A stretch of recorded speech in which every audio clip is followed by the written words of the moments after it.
স্ক্রিনে দেখেন একজন কমেন্ট করেছিলেন যে আমি 6টি দেশি ছাগি নিয়েছি, কি কাজ করলে বা কি করলে ভালো হবে। তো যারা এই বিষয়টা সম্পর্কে জানতে চাচ্ছেন, মূলত আজকের ভিডিওটি তাদের জন্য। তো আশা করছি আপনারা সম্পূর্ণ ভিডিও জুড়ে সাথে থাকলে অবশ্যই আপনাদের উপকার হবে ইনশাল্লাহ। আসসালামু আলাইকুম, আপনারা দেখছেন দেহাগ্রাম এগ্রো ইউটিউব চ্যানেল। তো এই মুহূর্তে যেখান থেকে আমার ভিডিওতে যুক্ত হয়েছেন সবাইকে নতুন একটি ভিডিওর শুভেচ্ছা এবং অভিনন্দন, আর অসংখ্য ধন্যবাদ আমার চ্যানেলের পক্ষ থেকে। তো দেশি ছাগল বললেই আমরা যেটা ফার্স্ট অফ অল বুঝে থাকি যে অরিজিনাল ব্ল্যাক বেঙ্গল জাতের ছাগল। তা বাদ দিয়েও কিন্তু আরও একটা জাত আমরা এখানে চিহ্নিত করতে পারি, যেমন একটা একেবারেই পাতি জাতের দেশি ছাগল আছে, যেমনটা বর্তমান আপনারা আমার খামারে যে ছাগলগুলো দেখতে পাচ্ছেন, এই ছাগলগুলোও কিন্তু পাতি জাতই বলা যায়, আবার ব্ল্যাক বেঙ্গল জাতেরও বলা যায়। কেননা আমার যে ছাগলগুলো আছে একদম কিন্তু ছোট জাতও না, আবার একদম যে হাই কোয়ালিটির কতগুলো ব্ল্যাক বেঙ্গল দেশি ছাগলের মধ্যে পড়ে সেটাও না। তো আমার যে খামারে ছাগলগুলো আছে এগুলো কিন্তু ছোট এবং বড় দুইটাই মিক্স অবস্থায় আছে। তো এই যে দেশি ছাগল বা ব্ল্যাক বেঙ্গল জাতের ছাগল বললেই আমরা যে বিষয়টা বুঝে থাকি, যেমন এই জাতের ছাগলগুলো লালন পালন করার অনেক সুবিধা রয়েছে, গুণ আছে এবং অনেকটা সহজও।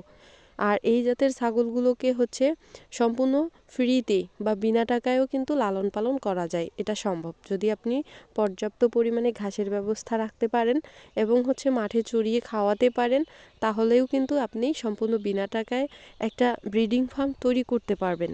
দেশি ছাগল লালন পালন করার সবথেকে মজার যে ব্যাপারটা সেটা এই জাতের ছাগলগুলো বিনা টাকাতে বা ফ্রিতে লালন পালন করা যায়।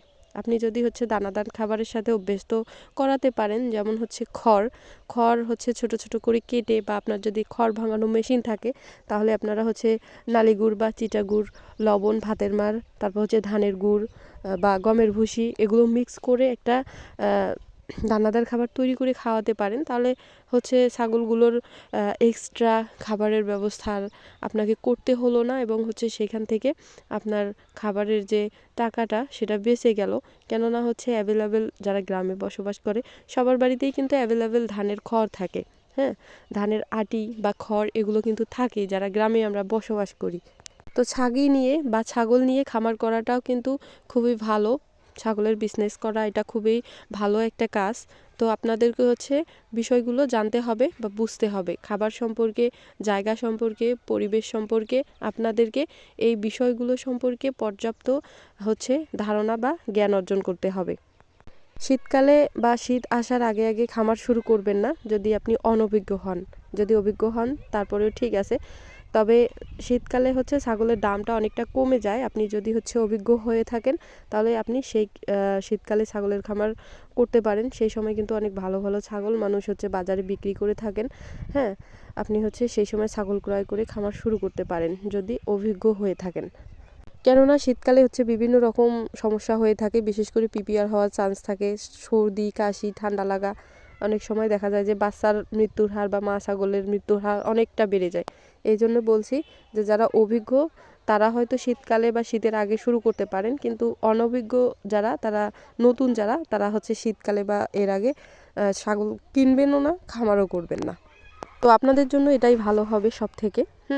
আর শীতকালে অবশ্যই গরম জায়গার ব্যবস্থা করবেন, মাচাযুক্ত ঘর তৈরি করবেন এবং গরম পানি খাওয়াবেন এবং শীতকালে দানাদার খাবার দেওয়ার চেষ্টা করবেন। শীতকালে যে ওষুধটা আপনারা খাওয়াতে পারেন ছাগল সবসময় সুস্থ রাখার জন্য, সেটা জিঙ্ক বি ভেট আর ভিটামিন বি কমপ্লেক্স। এই দুইটা ওষুধ আপনারা ছাগলকে খাওয়াবেন। শীতকালে অবশ্যই পিপিআর ভ্যাকসিনেশনটা করিয়ে নেবেন। এর পাশাপাশি যে মা ছাগলগুলো থাকবে, যদি প্রেগনেন্ট বা গাভিন হয়ে থাকে, প্রেগনেন্সি সেফ কৃমিনাশক করাবেন, এবং যদি না থাকে এমনি যে ছাগলগুলো থাকবে সেগুলোকেও কৃমিনাশক করাবেন অবশ্যই সময় মতো। তার পাশাপাশি পর্যাপ্ত কাঁচা ঘাসের ব্যবস্থা করবেন। 100% দেওয়ার চেষ্টা করবেন, তাহলে কোনো সমস্যা হবে না, ইনশাআল্লাহ খাবার ভালো হবে।